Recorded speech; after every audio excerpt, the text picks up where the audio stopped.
The war hero described by Prince Harry as a legend. Today his family pay their tribute. He would do anything for anybody and never think of any consequences what happened to him.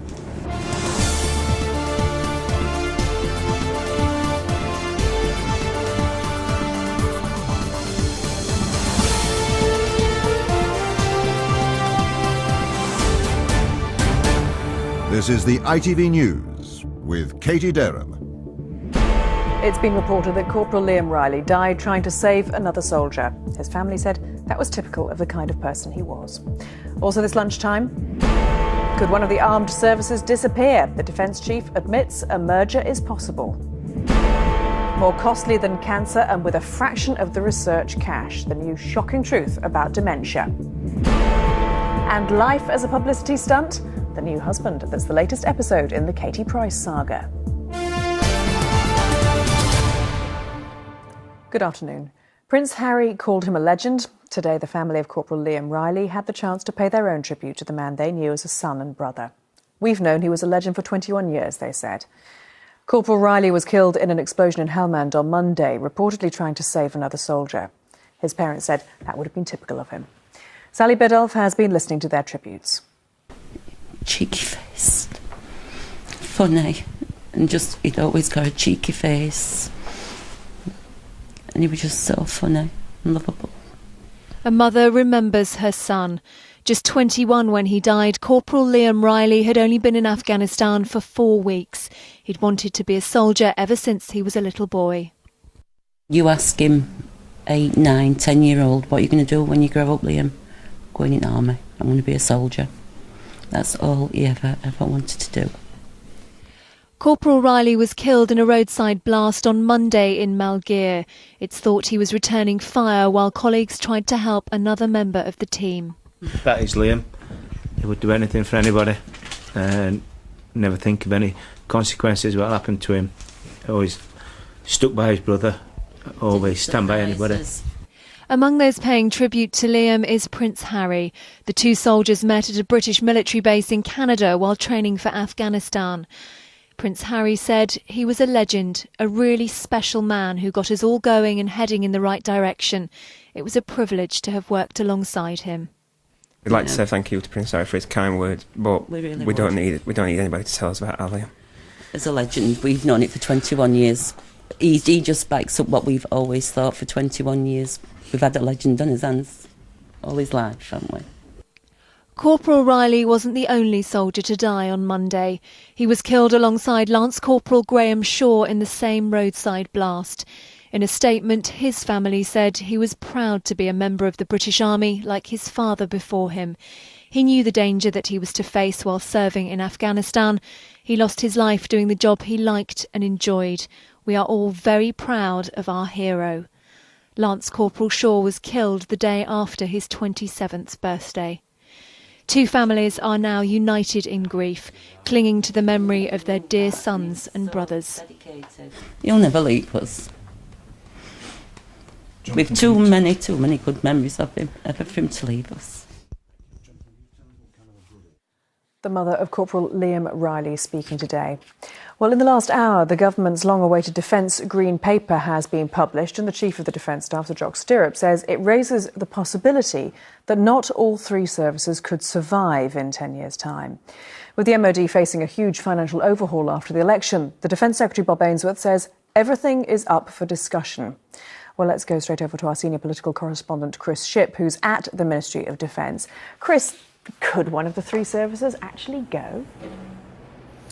Well, you know, Katie, what this document released by the MOD does today asks a lot of questions. There are essentially about 50 pages of questions in here. It does not provide any answers. Those answers will come from a strategic defence review. It's long overdue. We've not had one for 10 years, but all parties are committed to having one after the election. And it was in that context that the head of the army, Sir Jock Stirrup, was asked whether or not, the head of the military, Sir Jock Stirrup, was asked whether or not all three services, the Army, the Navy and the RAF, would survive in 10 years' time. His answer was less than definitive. He said it was plausible, but it essentially means that all those sorts of discussions are now up for grabs.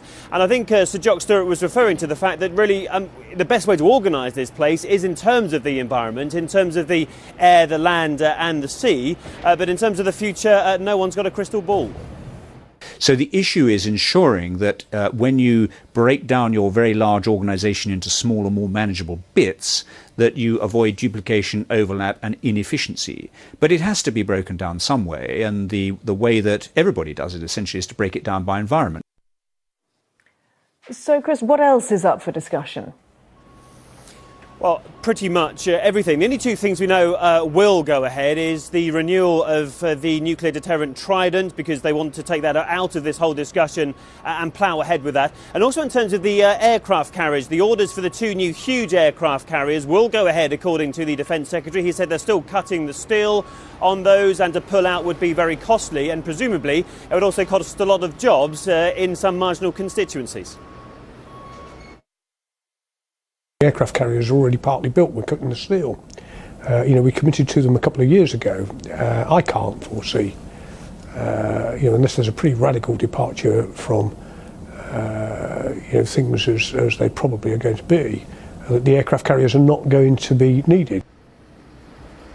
But in terms of how many senior staff there is, in terms of the equipment that the armed forces have, in terms of the wars in which Britain now gets involved, is all up for discussion now, and a lot to be discussed, not only here, but in the forthcoming review. OK, Chris, thank you.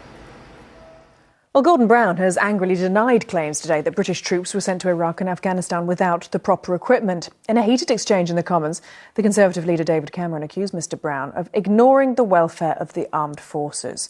Well, let's get more on this from our political correspondent Alex Forrest.